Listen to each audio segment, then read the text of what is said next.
कैसे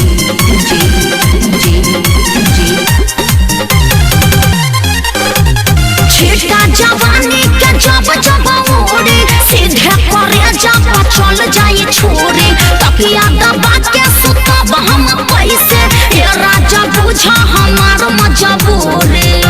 ए रानिया कुछ दिन के ही बात बा फिर हम आइबे करब रे गहरा चादर में घुले तक धनवा खोइबे करब रे।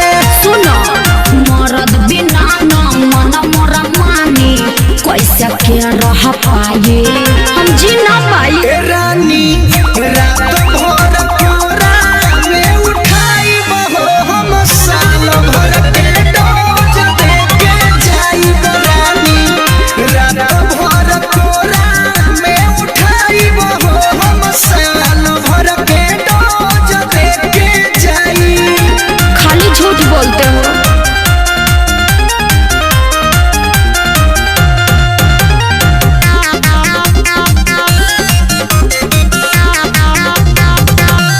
गौवा के सब लोग आइल बाटे घरे जाता र बहरा बोलो काठी करे फंस जाइबा दूसरा से बम्बई में जाके इहे सच्ची सोच जीव बड़ी डरे।